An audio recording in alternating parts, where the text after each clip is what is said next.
It's come up numerous times that they were put a hit on me, going to kill me. Big deal. They've been talking about that for a year now. And then they told me, this has never been told, and it's buried. Maybe it'll come out soon, but Tyndall told me, he says, we've got Gaines involved with at least a dozen other cops and civilian employees. They're involved in over 60 home invasion robberies, multiple bank robberies, and we got Gaines tied to 2 murders. I'm thinking, friggin' great. Wow.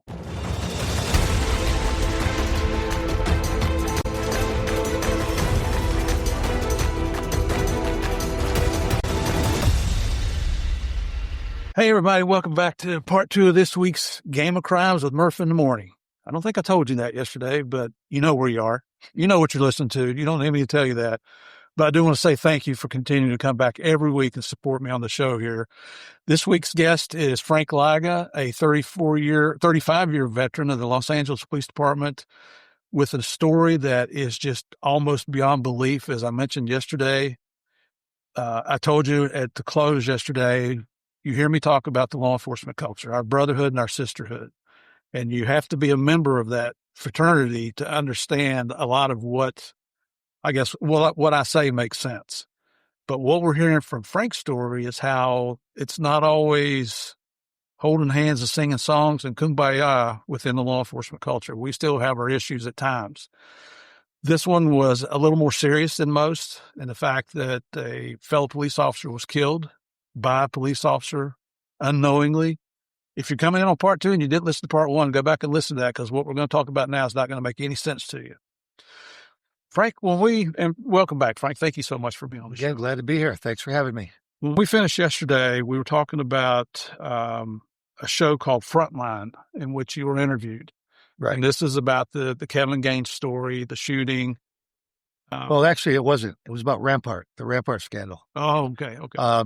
And before we left, I jumped forward, which was stupid of me, but I think of different things and it pops in my mind. That's fine. And it was when I was at Wilshire Station gassing up my car, and this P1 came out, and I didn't recognize me because they were playing Frontline. And and P1 is a probationer. Okay. Graduated the academy, is on a year probation. He recognized me and ran up to me and asked me if I knew who I was, and told me that there were 2 black cops up in the hallway, basically threatening to take me out. And he was scared that was going to happen. It never happened. I says, I'm ready. Bring them down. I'm good. And I left and never heard more about it. But to back up for the Frontline thing, Frontline is a good story, actually. I was doing surveillance in Long Beach. My team, we were in Long Beach doing a surveillance. My undercover car was a Dodge Caravan. I like Dodge Caravans because I lived out of it. Mm-hmm. And I was in the back of the Caravan and watching the trucks, and my cell phone goes off. It's the producer from Frontline, a guy named Peter Boyer. He said they're doing a story on Rampart, the Rampart scandal, and they want to know if I would be interviewed for it, if I could be interviewed for the story. I said, sure. I says, clear it with the department, and I'll tell you anything you want to know. Because at the time, Chief Parks had a standing order that if anyone spoke to the media without going through press relations, you were terminated on the spot. Mm-hmm. So I said, clear it with the department. I'll tell you where to know. Oh, great. I said, here's a call. I think his name was Captain Horace Frank, press relations. I just call him up, clear it with the department. We're good. Next day, I'm in Long Beach again, same place, same time, same place. Phone rings. Hey, what happened? What do you mean? Well, I talked to Captain Frank, and he said that you didn't want to talk to us. You didn't know anything anyway. I said, what did I tell you yesterday? He said, clear it with the department. I says, yeah. I says, clear it with the department. I'll tell you whatever you want. I said, I'll tell you everything. Will you still talk to us? Yeah, clear it with the department. Hangs up. The next day, I get a call again, 3rd day in a row. We're still there, same place. Good news. I got permission. You can give the interview. I says, how'd that happen? He goes, well, he said, we went right to Chief Parks. Apparently, Chief Parks had opened up the whole department to the Frontline, the whole place. Says you can look at anything you want to except for Lyga. He wasn't part of this, and he don't know anything. So Peter Boyer says to me, he says, we just want to talk to him as a starting point. He started Rampart. And how I started Rampart is Rafael Perez stole cocaine, him and his team, and the cocaine they stole was mine right after I was cleared from the 3rd shooting board. Okay, so First of all, explain how that was stolen from where. It's not like it was in your car. No. What was happening at the time, back then, we had to take drugs to court.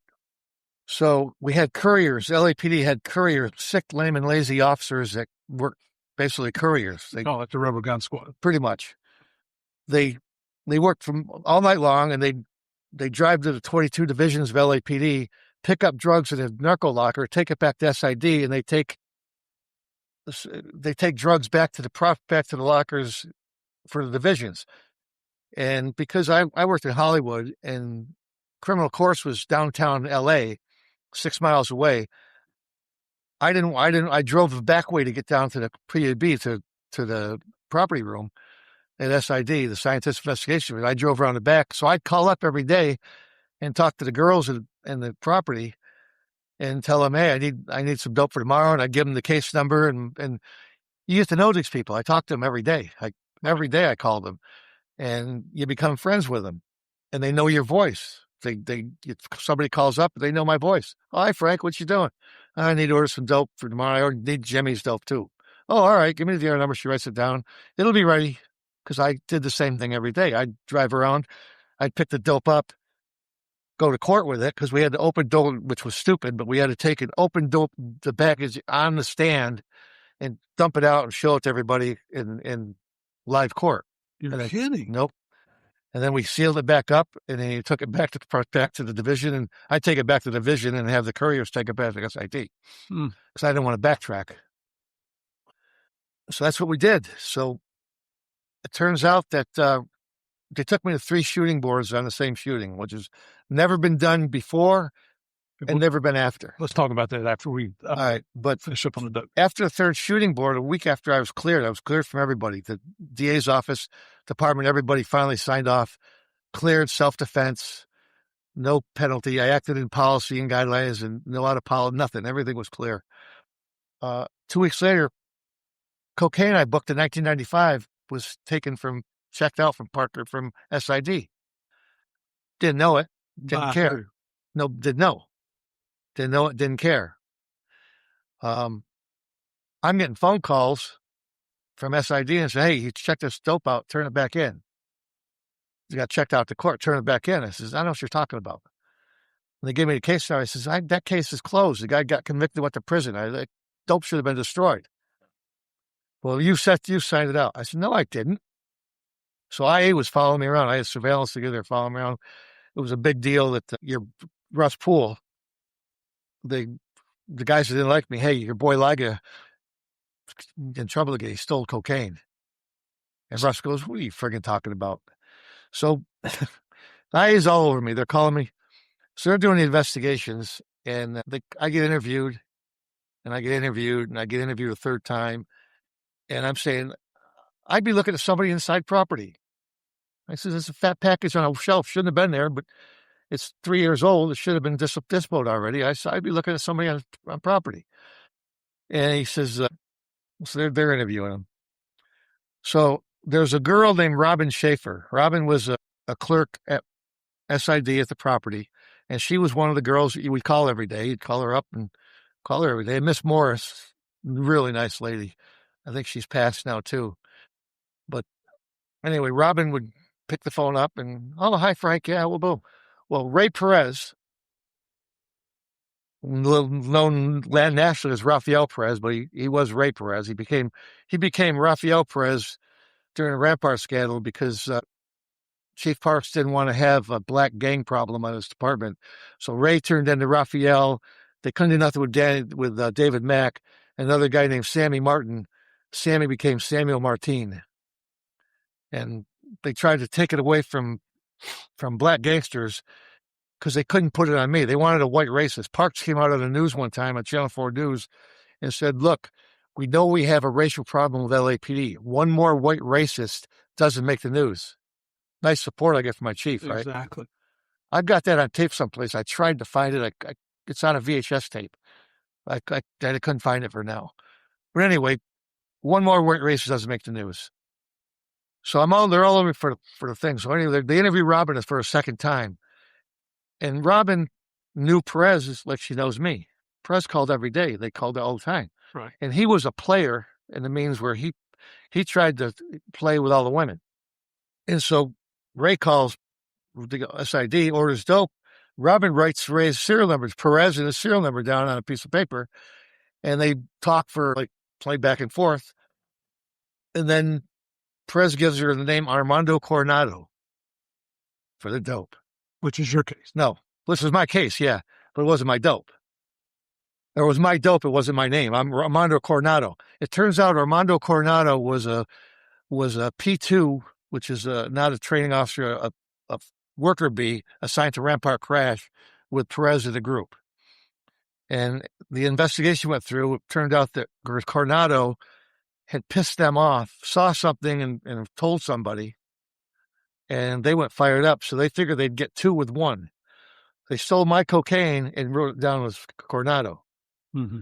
So the second time they interviewed Robin, she remembered. She goes, yeah. She goes, I remember. Yeah, Ray Perez called me, and I wrote his name down even. And then he said his name was Coronado. And she wrote his serial number down, but she didn't think anything of it at the time because it wasn't unusual for somebody to call. Like I used to call every day. And one of the other guy goes, hey, order my dope too. I'll be here in the morning. So that's what I said. I said, yeah, Jimmy needs dope too. And she knew Jimmy. Oh, all right, we'll get it ready. It'll be ready. And I drive around and I pick it up in the morning and take it to court. Perez had my dope couriered to Rampart. And when you pick that dope up, you actually sign a logbook, right? Oh, yeah. You sign a book and you sign everything, yeah. And it goes back and comes back. That's how they kept calling me up. Right. Your dope's gone. So I didn't know what was going on. So they interviewed it and all that stuff. So it goes on a little while later. And I get called up by a Rampart Task Force officer, detective. He says, we need to interview you. I says, for what? I can't tell you. He says, I said, okay, call my lawyer. You don't need a lawyer. I said, what's it about? I can't tell you. Well, I ain't friggin' coming. Call my lawyer. He goes, it's just a minute. It's just a short interview. We don't need a lawyer. It's just a short interview. I said, well, what's it about? I can't tell you. Well, don't friggin' then call my lawyer. I'm not going. Then I go, all right. Let me guess. Is it about my dope? Yeah. I said, all right, I'll meet you. He's okay. Meet me in the parking lot of Parker Center because it's a secret. We're going to a secret offsite location. This sounds like a setup. I go, nah, I knew the guy. I go, all right. So I meet him over there. I get out of my car. I get in his car. We drive around the block a little bit. We go to the MTA building, go underground MTA building. That was where the task force headquarters was. We go up the elevator, get off the elevator. He's walking me through the squad bay. There's a bunch of detectives working at tables that I recognize. I know them. Most of them got up and came up and shook my hand. And I'm going, what the heck is going on? So they take me in a room, within a room, within a room, inside the building. Excuse me. There's a big, giant conference table. Probably 20 people could sit at it. Sit down. I sit down. As I'm sitting there, the door opens and the other guy comes in, a guy named Brian Tyndall. I never met Brian before. Brian Tyndall was the D3 that oversaw the Rampart scandal.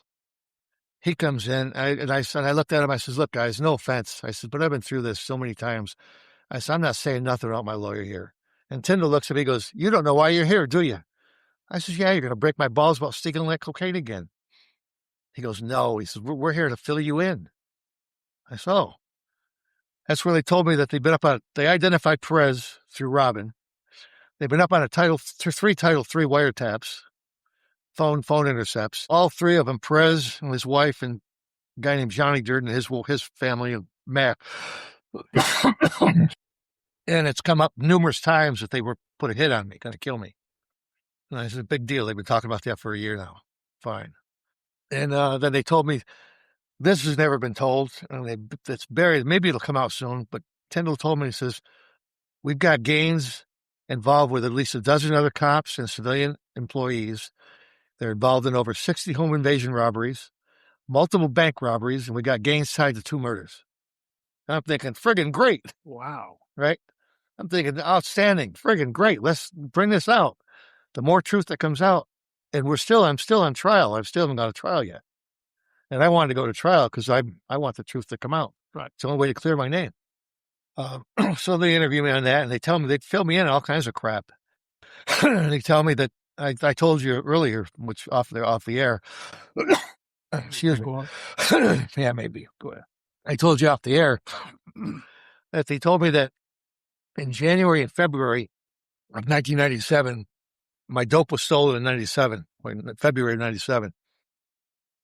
In January, February of 97, Ray Perez deposited $36,540 into an account, cash.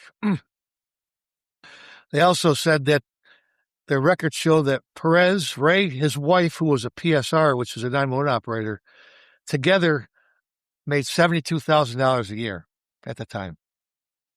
And then he said that they've got Perez deposited over $76,000 in cash in the last 13 months. Got a side hustle somewhere. Oh, yeah. Yeah. Apparently, through the Rampart Scale investigation, they've been stealing cocaine and drugs all along. Mine was the first that didn't come back. They stole it. What they were doing is they were ordering drugs to be shipped to the division, taking it, opening the package, taking the drugs out, refilling the package with pancake mix or whatever. Some kind of sham. Resealing it, and the couriers took it back to SID. And they just praying that it never got retested. It was ready for disposal. Never got retested. My dope was the first dope that didn't come back. They took it and they were setting me up for killing Gaines. They figured I got cleared by the boards, got cleared by the department. Now I stole cocaine. Now I'm going to get investigated again and get arrested and go to prison. That was their plan. Right. It didn't work, fortunately, but that was their plan. We don't know how long they were stealing dope before. Only we know now that the reason that organization got shut down is because I took Gaines out. They were supposed to take all these crooks down. Later on, in the months to come, Parks ended up firing over 70 cops. I mean, Rampart scandal, they identified 70 law enforcement officers. Parks' plan was he'd rather fire than arrest. He did not want a black scandal on LAPD. Right. So that's why he went so hard on me. A white racist doesn't make the news. We know we got a racial problem. And when they couldn't do me, Ray turned into Raphael, Sammy turned to Samuel, and who knows what else went through. But because I took Gaines out, that screwed up the investigation. And they're still denying the investigation today. The FBI was following Gaines. They had an informant into death row. That's coming out slowly. But we're talking 30 years. It's been 29 years since I shot him, 30 years for Tupac. Right. If you follow the Tupac case, which we're going off schedule again, but if you follow the Tupac case, the bodyguards for Puff Daddy or P. Diddy or whatever he calls himself and Suge are now rolling over on each other 30 years later. And the theory is that Gaines killed Tupac. And hopefully that'll come out in the Keefe D's trial on August 10th in Las Vegas. Wow. Hopefully that'll come out. But because I took Gaines out of the picture, that scared everybody and they went through. And Parks ended up getting Perez in his little rant where he was putting people in jail or trying to get people in trouble. He laid out the whole 96 Rampart crash unit. Every one of them laid them out. The only people that got arrested or got charged, got involved, that identified was Perez Durden, his brother Johnny Durden, and Nino Durden. Johnny retired. But those are the only guys that got caught up in it. The other 70 or 63 guys or 67 guys that Perez laid out, some of them got fired, some of them resigned. 5 of them, Brian Liddy's a good friend of mine. I don't know if you know who Brian Liddy is. Brian Liddy was one of the guys that Perez laid out first. Brian and 3 other guys, they sued the city. They got $15 million from the city. But it took them 17 years to get it. Mm-hmm. Brian got his job back, but he says, where am I going back? Where am I going back now? He got each one got $5 million from the city, tax-free, right, settlement money. And Brian said, where am I going? Why? I'm not going to come back to LAPD. What good would that do? And I don't blame him. See, with me, that's all I wanted. I didn't want to know anything else. I wanted to be just left alone and let me go to work. I didn't care. I just wanted to be left alone and let me go to work. Now, went off schedule quite a bit from the frontline And story. I just want to say if you hear us talking about the Rampart scandal, if you want to know more about that, go back and check out episode 35 here on Game of Crimes, where we interviewed Captain Rich Mraz, who was in charge of Rampart during that time, and he lays out all the information. So I just want to put that out there for our listeners. Right. I'm sorry. That's okay. Now, if we get back to the frontline thing. Yeah. So Brian, Peter Boyer basically laid out that they went to Parks, and Parks said you could look at the whole city, but you can't look at me. Look at Lyga. He don't know nothing. He don't want to talk to you anyway. And Peter Boyer says he went to Parks. Says, look, he says, we just wanted to talk to Lyga about to start as a starting point. But apparently, if you let us look at everything but him, there's more to it than that. So if we don't let us talk to Lyga, we're going to make this whole story about you. So lo and behold, I get a phone call, say you're clear to talk to the media. So I go, okay. I says, but I'm going to wait until comes from a command. I get it from the ombuds. And they call me. I said, I'll wait for it. I get a call from the commander of ombuds telling me that I got approval from the chief to give a television interview. Do you want me to come with you? Nope. Well, you sure I could be your backup and support and help you? I don't need any help. I'm good. Leave me alone. No problem. I'll handle it. I'm good. You sure? I'm good. So I call Boyer back and tell him, yeah, I'm good to go. I says, but I don't want to be on duty and I don't want to do it in the city of Los Angeles. He goes, okay. They rented rooms at the Ritz-Carlton in Pasadena. This was a Tuesday. Yeah, this was Tuesday. We did this Tuesday. They rented rooms at Ritz-Carlton, Pasadena. We scheduled it for Thursday. Or no, it was Wednesday. Wednesday, I tell him I got called Wednesday morning. Tuesday was when he told me Park gave the green light. I got called Wednesday morning. Thursday, I set it up. I says, we were supposed to start a surveillance at 4:00 in the afternoon. So I wouldn't be on duty in the morning. I called him up, says, perfect. I says, I'll be there, whatever time it was in the morning. We can do it, and I'll go to work in the afternoon. Everything's good. Perfect, he says. Wednesday night at 5:00, we're done. No overtime, we're done. I'm leaving the office. My supervisor hands me a piece of paper. Here, this just came for you. What is that? I look at it. It's a training order. I had to go to Tools for Tolerance at the Simon Wiesenthal Center tomorrow morning, which is Thursday, at 7 to 3. So I go, okay. So I don't say nothing. I take it and I leave. I go to my truck.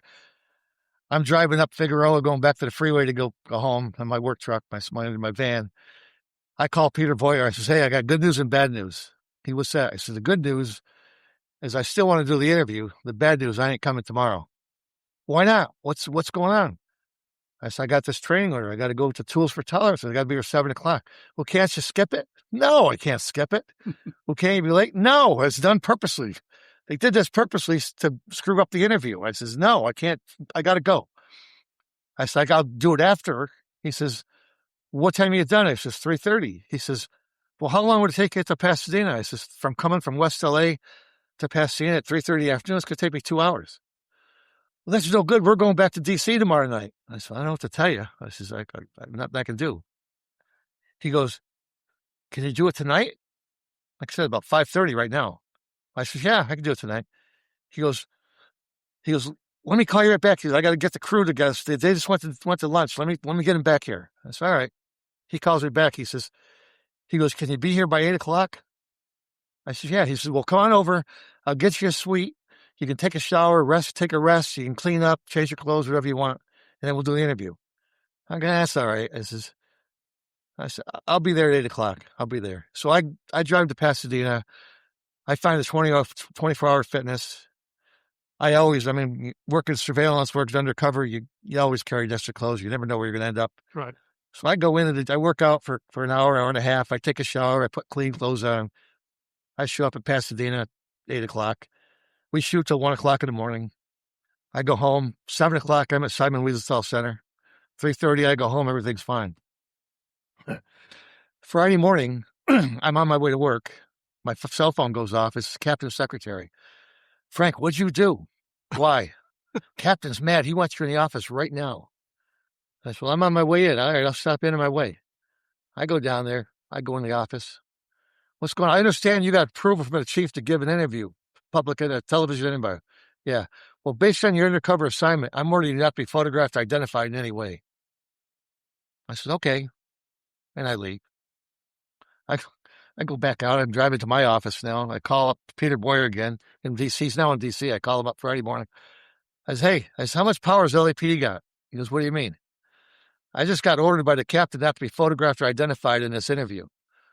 Oh, well, we can digitize you out. I said, no. Can they force you to take me out?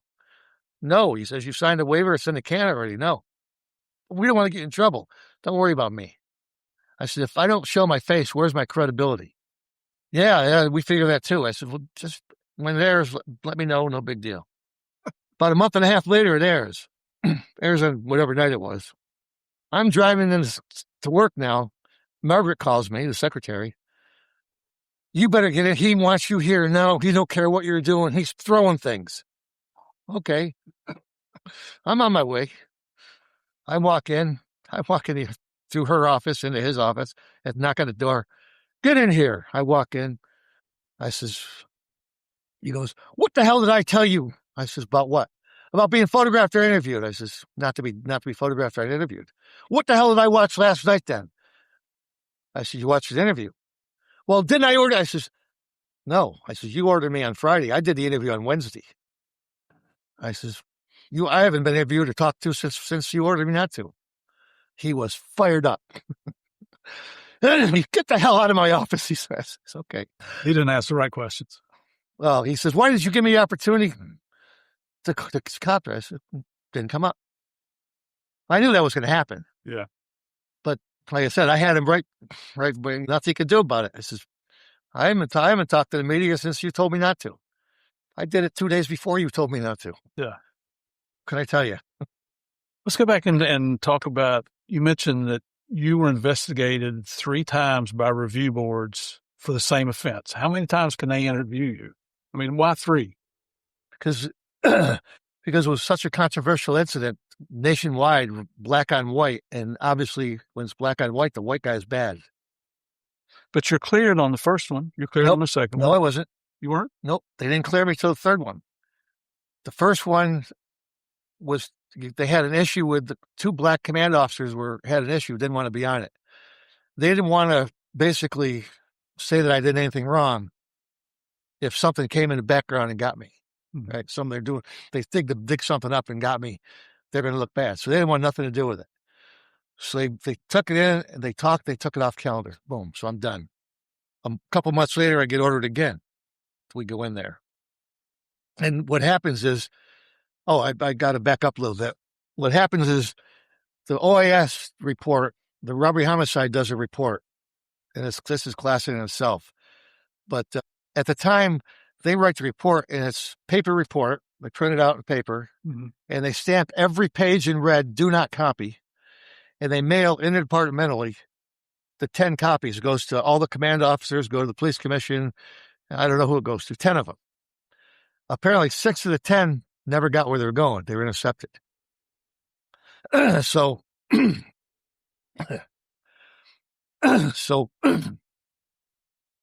again, they're all stamped in red, every page, do not copy. So I'm getting interviewed by now the city attorney, a guy named Don Vincent. Don Vincent was the head of the police litigation. And I'm being sued by Johnny Cochran for $25 million. So my wife and I go to his office. And we're in there, and Don's telling me how great of an attorney he is and how he represented the Rodney King file. And being me with a big mouth, I looked at him, I says, I wouldn't be too proud of that. I said, it didn't work out too good for us. And he got bad. Mm-hmm. And I told him I reviewed a copy of the OAS report, and I reviewed a copy. He goes, what do you mean a copy? I said, it was a copy. How do you know? I says, because I'm a detective, I detected. I says, you got a page stamped with red, do not copy on one side of it, and on the other side is a black, do not copy. So the morons, when they made the copy, didn't take the time to stamp over the black, do not copy. Right. So we got 2 do not copies, one black, one red. The investigator says, do you know what copy it was? I says, yeah, number 6. He looked at me and goes, that's our copy. Okay, so he gets up and goes to the book, and he opens the book, and sure enough, he's got a copy. He closes the door. I says, why'd you close the door? The secretary is OJB. OJB is Oscar Joel Bryant Association, which was the Black Police Officer Association, which were wildly involved in calling me a racist and protecting gains. Right. Wildly involved in that. He shuts the door. So in the shooting board, Willie Pinnell, which was the commander at the time, he was also one of the OJ buddies, but he demanded to know why, if Gaines had the drop of him, why didn't he shoot? Basically saying that I'm lying. And then they also said that I planted the gun. The gun was his issued gun from LAPD. It's registered to him. I planted it. And then at the second board, Willie Pinnell had that issue. Cochran testified, and Cochran came up and said that I was lying, and all SIOIS, the robbery homicide, were lying to protect me. That it was geographically impossible for me to shoot through the window the way I said to shoot him. Cochran saying that I got out of the car and ran up and executed him. And everybody's covered me up, lying to cover up. Unfortunately for him, we got the video from the gas station, which is a story. Poole went in there after said they didn't have it. Poole went back the next day to just do a walkthrough. And he walks to the gas station. Under the counter is a television screen with 4 monitors on it showing the yard. He goes, "Where's the video from last night?" It was in the back room because they told us it didn't work. Right. Poole says, "I want that video." The owner said not to give it. He sold it. I mean, he sold it. Poole told me, Russ told me this.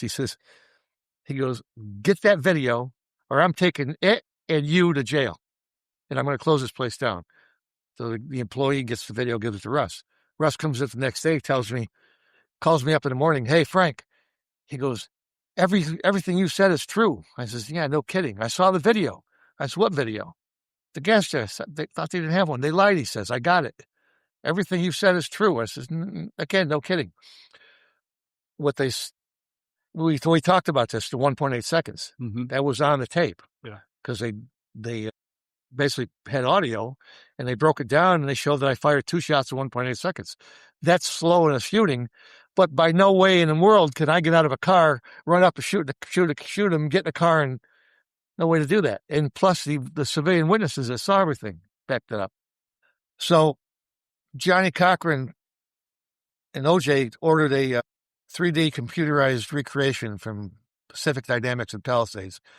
That was ordered. That the trial board was taken off board again. No discrimination. And they ordered that computer recreation. 2 months or 3 months later, the tape came back, the recreation came back, and everything I said was exactly like I said it. Except for I learned something new. I knew it because of where it hit. But remember when I said on the last episode, I said that he pointed a gun at me and I couldn't control my body. I had no place to go. And I wasn't afraid, but I went to the steering wheel and pulled forward. He did the same thing I did. When I shot the first round through the door, the glass broke. He was like this. He went like this, trying to get away. Mm-hmm. As if somebody's throwing a baseball at you or something. You go and you tried to duck. I'm not saying he was afraid of me, but the round came through and broke the glass. He did the same thing I did. He did this. And I recovered really quick. And in 1.8 seconds, I came back and the gun's still pointing at me, and I fired the second round. Right. In the OAS report, it said that the trajectory was right to left, slightly back to front. So Willie Pinnell again argued to the shooting board that I shot him in the back. And robbery homicide detectives, I was at the autopsy. There's a bullet hole 2 inches above his right elbow, directly in the center of his side. And they stuck a rod through it, and rod goes through, and where the muscles are, they can go right through. If the muscles are not the way they go, it stops. Right. So they accused me. They said that he carries his gun on a floorboard, which is ridiculous. Nobody carries their gun unholstered on the floorboard of the car. And the way it laid, in order for him, they said he was left-handed too. He never would have pointed a gun at me right-handed. But the way it laid, he would have had to twist his body around to get the gun. One of his buddies that went out the next day after the shooting, 30 male and female blacks went to the scene and walked up and down Coalinga and to every store and intimidated witnesses. Told them, "You got to change your story. This is what you saw. What'd you see?" and all that stuff. Well, the one guy that got identified, he was stupid enough to give his badge or ID to one of the ladies, one of the witnesses, Right. who already talked to robbery homicide, who was so afraid of these people that come into her store, she closed her shop and moved to Arizona. Wow. I mean, totally closed her shop, moved to Arizona. But during his depo, he said that Kevin saw my gun on my lap, which is impossible. My gun is here. The door is here. The car door comes to here. He's 9 feet away in the driver's seat and the lane next to me. It's impossible. There's no way. So what he said is that Kevin saw my gun on my lap, and he went to get his gun, and Lyga shot first and asked questions later. And then they asked him, well, how did Lyga know he was getting a gun? Well, he couldn't answer that. How can they continually ask questions when you got video proof with audio? It's like the OJ deal. Remember the OJ deal? If they had a video of him cutting her head off, the jury would not have convicted him. Right. It's the same scenario. Outrageous.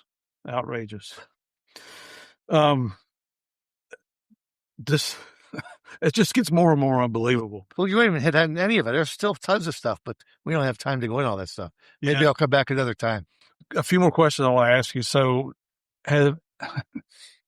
this is very objective to say this because you've retired now, but have you seen any changes for the better or for the worse within the Los Angeles Police Department since that time? Oh, yeah. Better, way worse. Way worse. But you know what? I would still go back in a second. If they called me up, I'd shave and put a suit on tonight. Actually, I don't think I'd have to shave anymore. But I'd put a uniform. I haven't been in a uniform since 1993. But if I got the opportunity to go back to work tonight, I'd go back tonight. You and I had a pre-call a week or two ago to discuss all this, and you said the exact same thing. I've said it I hate being retired. Yeah. It's the worst thing. If you retire, you better know what you're going to do because I hate every minute of it. Why did you retire?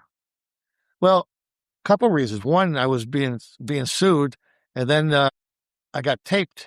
I got illegally taped at a conference where a training seminar. I used to teach search warrants. I was a search warrant instructor for 20 years. And one of Gaines's cousin friends happened to be in a thing. And I got asked if I would talk about the shooting and sign a book, the book Labyrinth, written by Randall Subban. Sure. All right. When I'm done, I'll sign it. No problem. So I got done. So they asked me questions. I started, and as you can see, I get ramped up because it drives me crazy. And back in those days, when I was working with the gangsters and working in that world, I swore a lot. I swore a lot. And there's that sergeant, the who retired as a captain, the IA's investigator that had my personnel package, and kept it on his desk from March until the end of June, which was a violation of federal law, my confidential personnel package. And then he took it back to personnel, and the female behind the counter took it.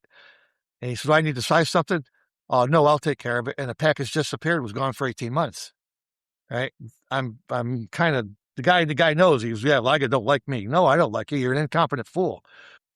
The thing with him, though, is he didn't have no ill intent. He wasn't malicious. Right. He was just stupid. He was incompetent. He said in the report, and the investigation, I have copies of the investigation, which I shouldn't have, but I do, where the IO, he writes in the report when he got interviewed, "Oh, Chief Parks ordered Lyga's package audit for any racial contact. So I went and got it, and I completed it in about 2 weeks. I submitted the report, but then I decided to keep Lyga's package on my desk in case somebody else wanted to see it. I wouldn't have to go back over to personnel to get it." And he forgot about it. And when he was going on vacation in the end of June, he was clearing his desk out. "There's my package." He takes it back to personnel. Then he says, I don't have any reason to keep Lyga's package. I have a witness, a civilian warehouse employee. Because when they interviewed me for stealing my package, they asked me questions. I wrote 13 questions with some questions down. They put their tape recorder down on the desk and put their question out. I put my tape recorder down on the desk, put my questions out. And I want to know if it's a common practice and policy for IA investigators to take control and custody of a confidential personnel document and keep it on their desk for 4 months. Is that common practice? Then because he laid out a civilian warehouse work employee to saw him return my package, is it common practice for IA investigators to allow civilian warehouse employees access to a confidential personnel document of a fellow officer? And I laid out all this stuff. They interviewed the warehouse worker. He says, no, I didn't see him return the package. He hit me up in the elevator. I didn't see him return that package then. He said, but I saw that package 6 months before.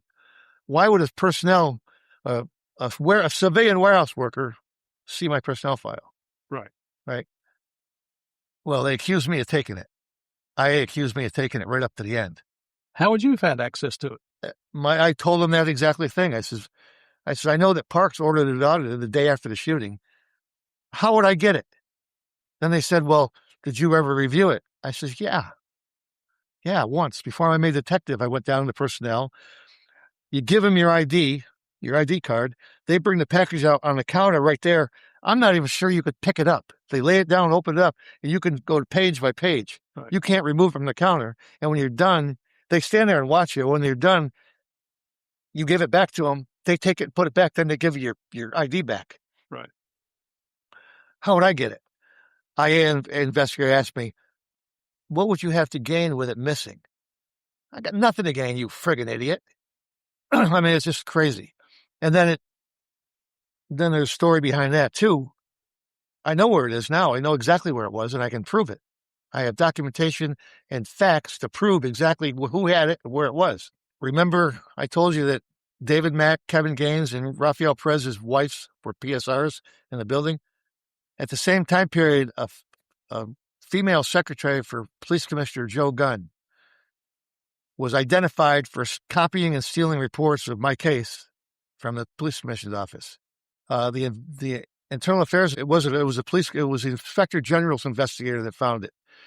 She calls the city attorney and says, Lyga's personnel package is gone. You might want to talk to internal affairs. They're looking at for it too. She calls over internal affairs. The investigator tells her, we'll do our investigation, you do yours. Well, internal affairs concludes, yes, your package was stolen. We don't know who took it. Case closed.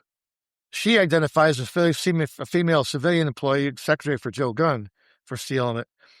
But her punishment was they removed her from Joe Gunn's office and put her somewhere else in the building. Right?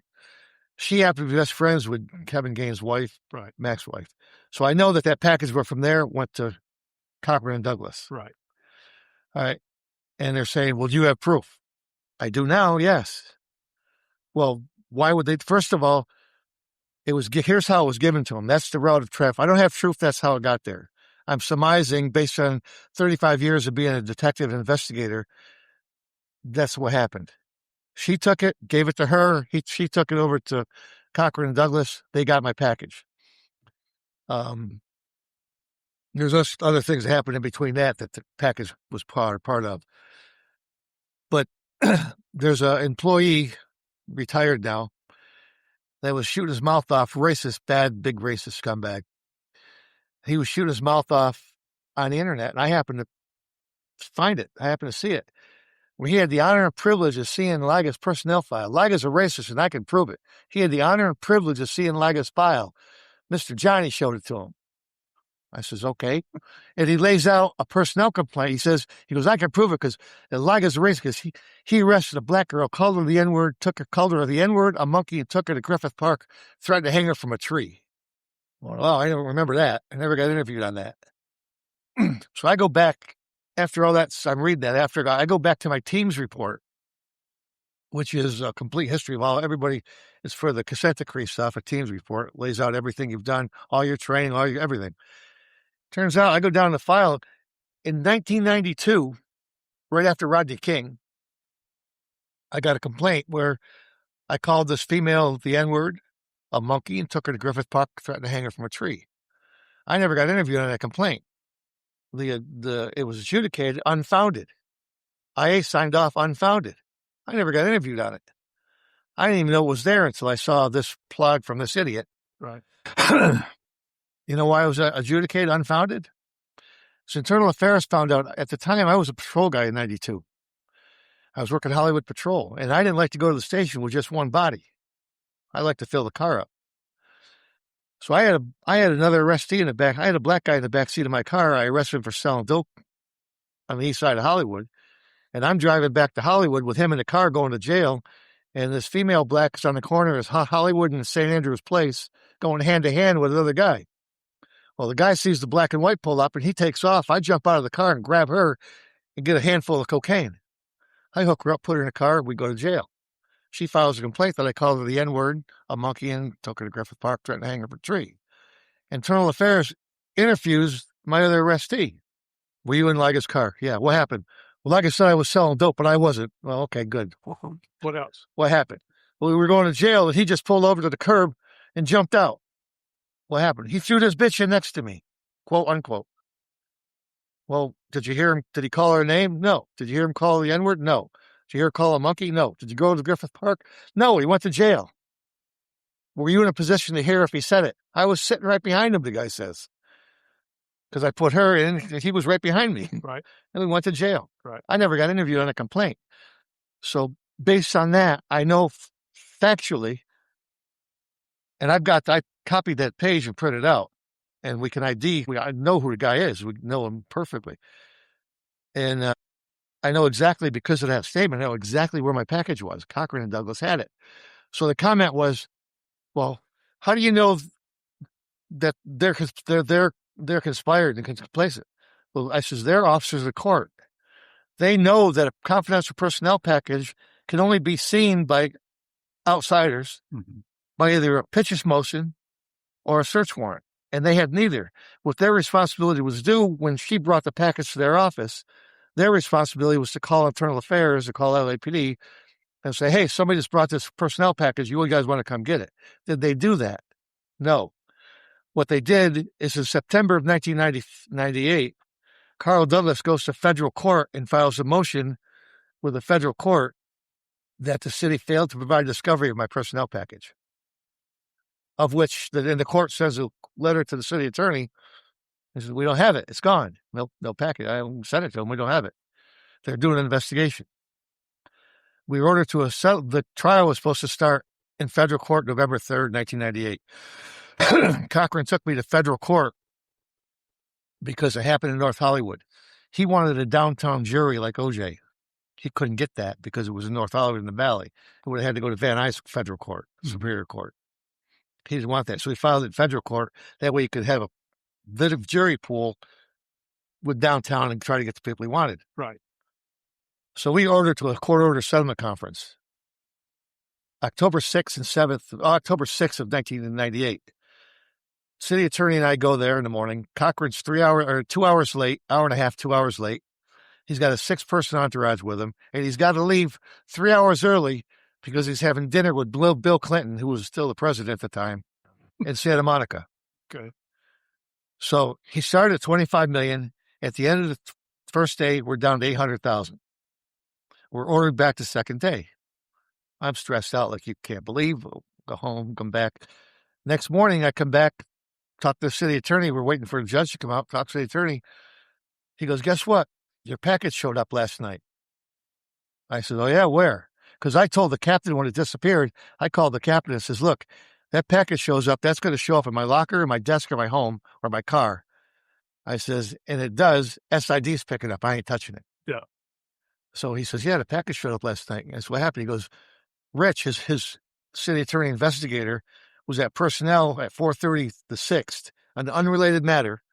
And the female black behind the counter walked out from the back room carrying a package. Here, are you looking for this? Gives it to him. He goes, what's this? You looking for that? It's my package. He goes, where'd you get this? It was in a back room on a chair under a piece of paper. There were 3 investigations done over 18 months. Mm-hmm. And I've got reports from the superiors from personnel division saying they looked at everything and it's not there. They don't know where it is. The day Johnny Cochran comes to town, it shows up at personnel division on a chair under a piece of paper. Amazing. So he says, did you notify your supervisors? I'm giving it to you. You didn't notify anybody? I'm giving it to you, she says. So he takes it, notifies Parks, notifies thing. Parks orders it photographed and fingerprinted. Well, let me look at it. So it sees photographed and fingerprinted. So we go back to court, and they separate. I'm in one room, the rest is the other room. The judge comes out, opens the door, stands in the door. He looks at me, goes, "You'd have to be a moron." I looked at him. I said, "Sir, excuse me? For me to believe what they're telling me, you'd have to be a moron." I said, "Okay." He says, "They're trying to tell me that you hate black people so much that when he pulled up alongside you, you couldn't help yourself but to pull your gun out and shoot him."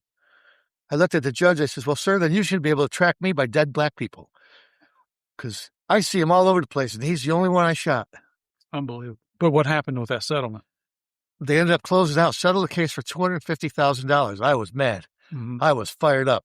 The judge comes out again and says, "The case is over. $250,000.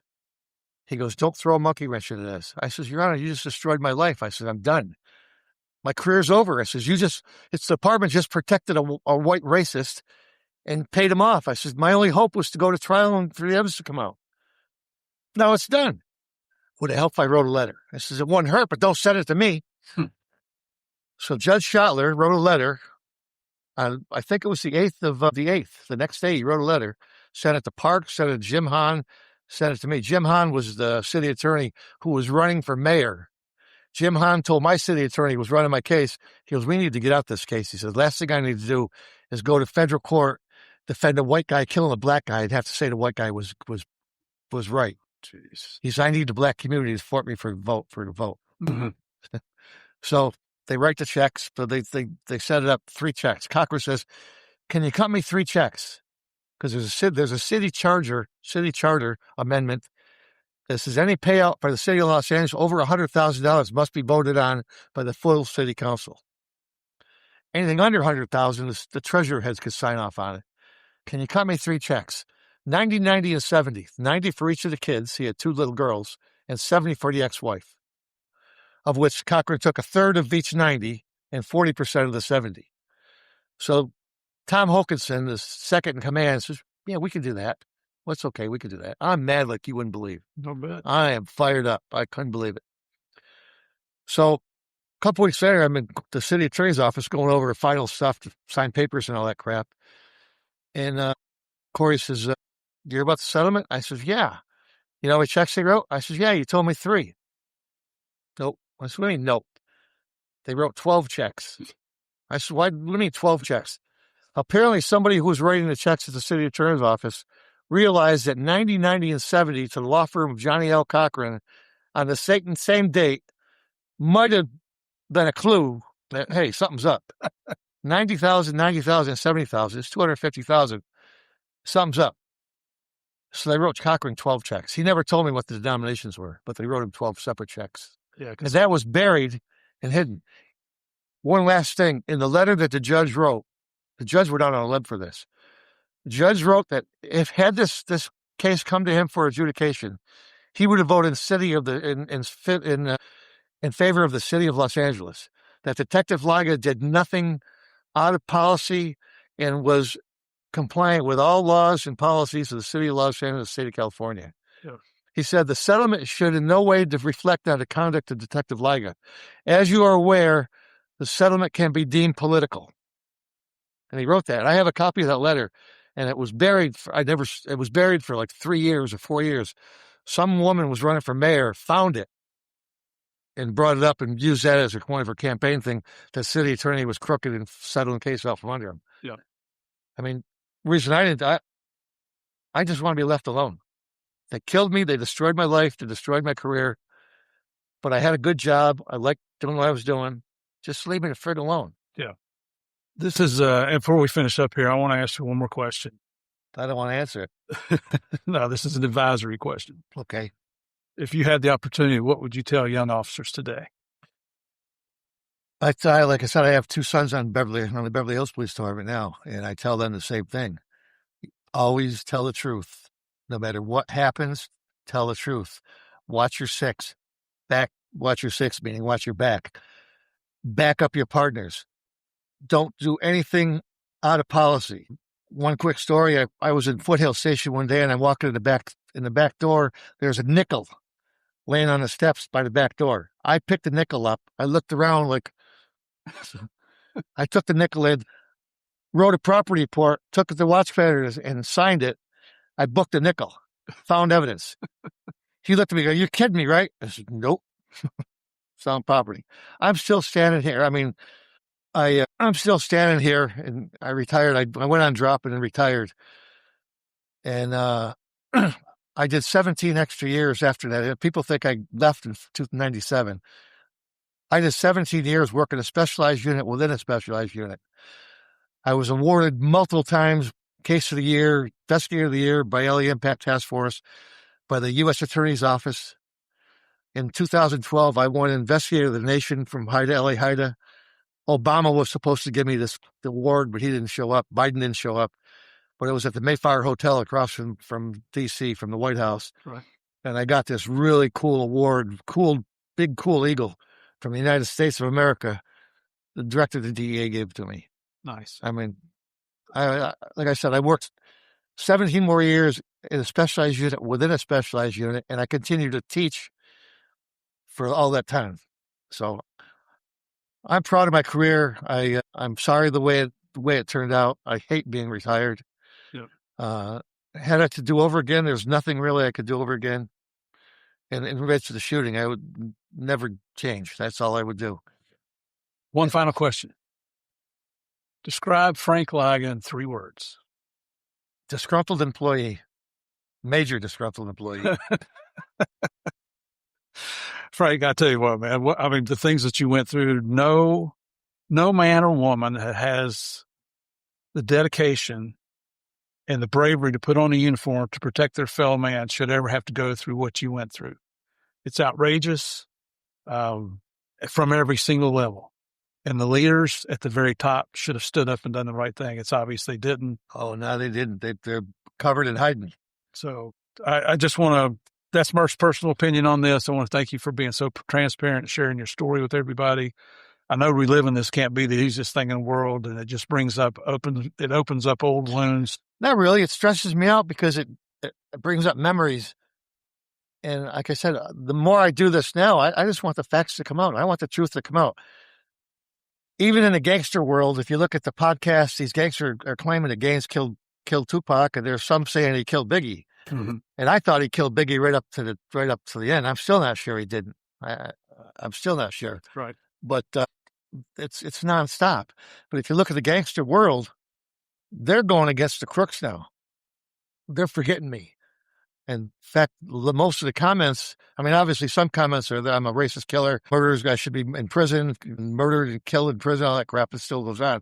But the majority of it is coming around to my side. I mean, everything, it's been 29 years. He never said anything different.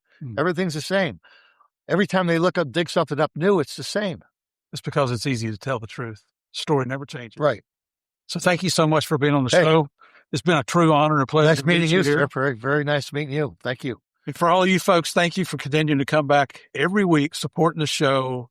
And I know why you like to come back, because you enjoy playing the biggest, the baddest, the most dangerous game of all, and that's our game of crimes. God bless. I'll see y'all next week. Take care, folks. Thank you.